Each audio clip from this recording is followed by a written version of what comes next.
passport, and I've been here since dinosaurs ruled the earth. That means for you, that would mean my first year here was 1968.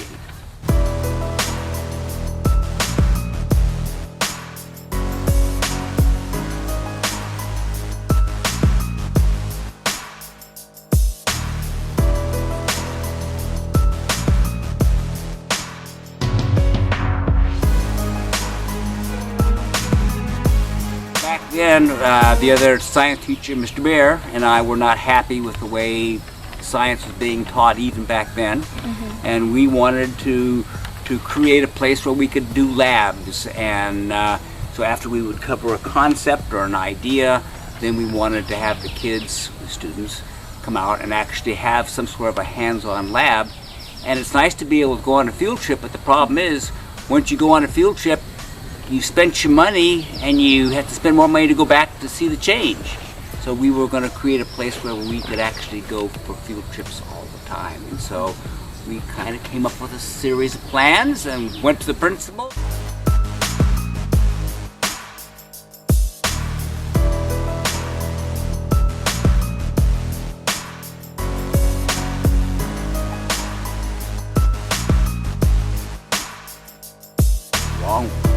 We wanted to create in the lab an outdoor environment of kind of mimicking the way that it was 400 years ago.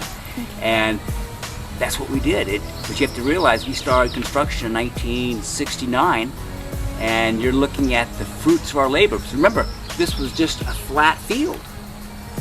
And it's not a flat field anymore, is it? No. And so the nature area kind of shows you the way it was. And you should ask yourself, how come there's so many lizards in here? How come there are so many birds in here? And it's because we have done our job to create the habitat of the way it was 400 years ago.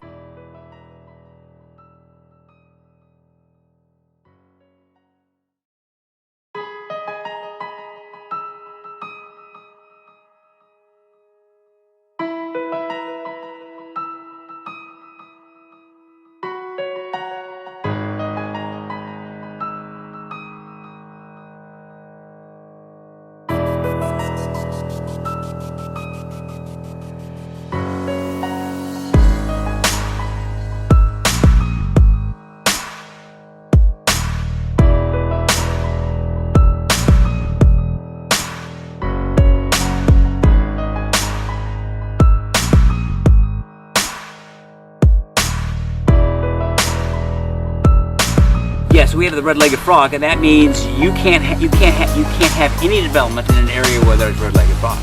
Okay. Now you might say, how did the red-legged frogs get here? Well, you have to realize back in 1968 or 69 when we started construction here, red-legged frogs weren't endangered. And the question is, why are they endangered now? Because we've filled in all the marshes, we've filled in all the ponds, and so there's no habitat. So Mr. Bear and I and thousands of other students, we could see what was happening, and so we brought some pigs in here, and nature does what nature does best. We also have Pacific pond turtles. They're not endangered, but they're a species of concern. Go in there, they're doing fairly well. In fact, all of the amphibians are basically listed now, because of the fact that as you drain the swamps and drain the ponds, guess what?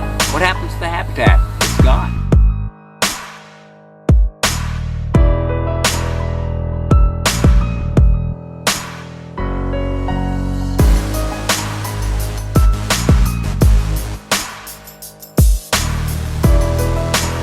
There's turtles, fish, salamanders, frogs, toads.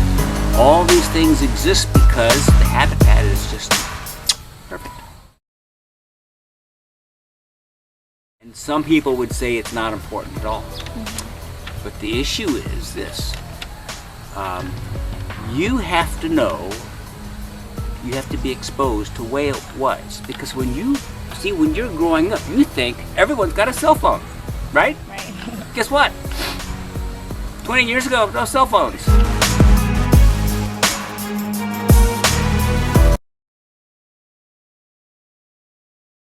We we'll start with the aquatic. We have ponds, we have a freshwater marsh, we have swamp, we have bog potholes, and we have the riparian, that means creek. So those take care of the aquatic habitats. And then you have the redwood forest, you have the broadleafed evergreen, then we have the deciduous forest, we have the grass.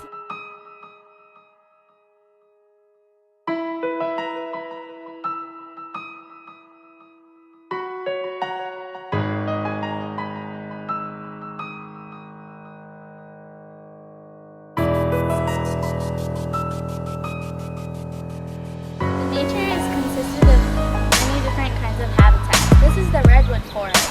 It's very shady.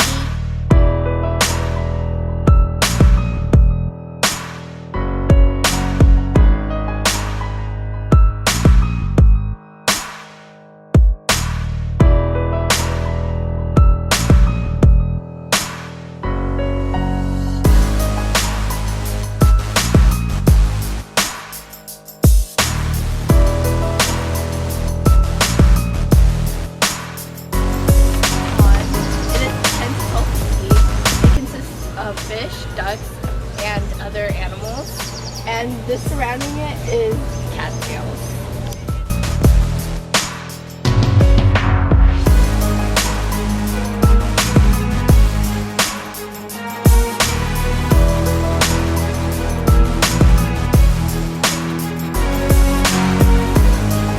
This is the bogs. It can be more than 5 feet deep. Frogs come here to lay their eggs, and it consists of elodea.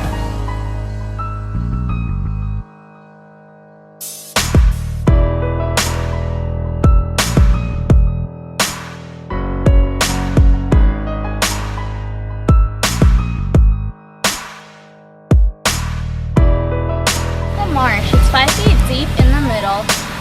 The water is really brown because of the algae. There's mosquito fish.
We're all on our electronics and we don't have time to go outside and relax, and that's why we should have our nature.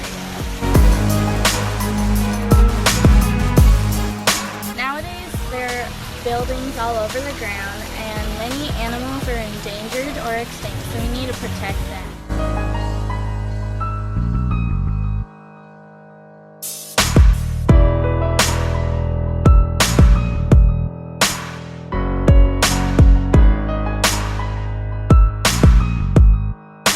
I was 23 when I started.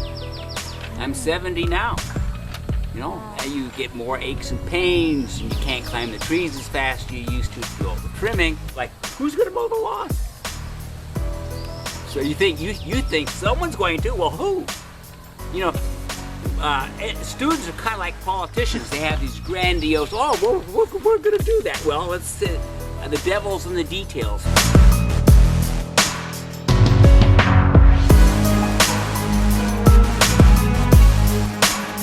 That's over 40 years, isn't it? Right. So, would you take a gem like this where we have trees that are close to 50 and 60 years old? Would you just go in here and flatten it all out and cut down all the trees? No. Because you're looking at a gift that Mr. Bear and I, over thousands and thousands and thousands of students, created for you, and you just poof, just give the gift away. Other people say, well, we could put in some more, we could put another pool in here. Well, you have to realize if you're just willing to kiss off 2 lifetimes, then you got problems.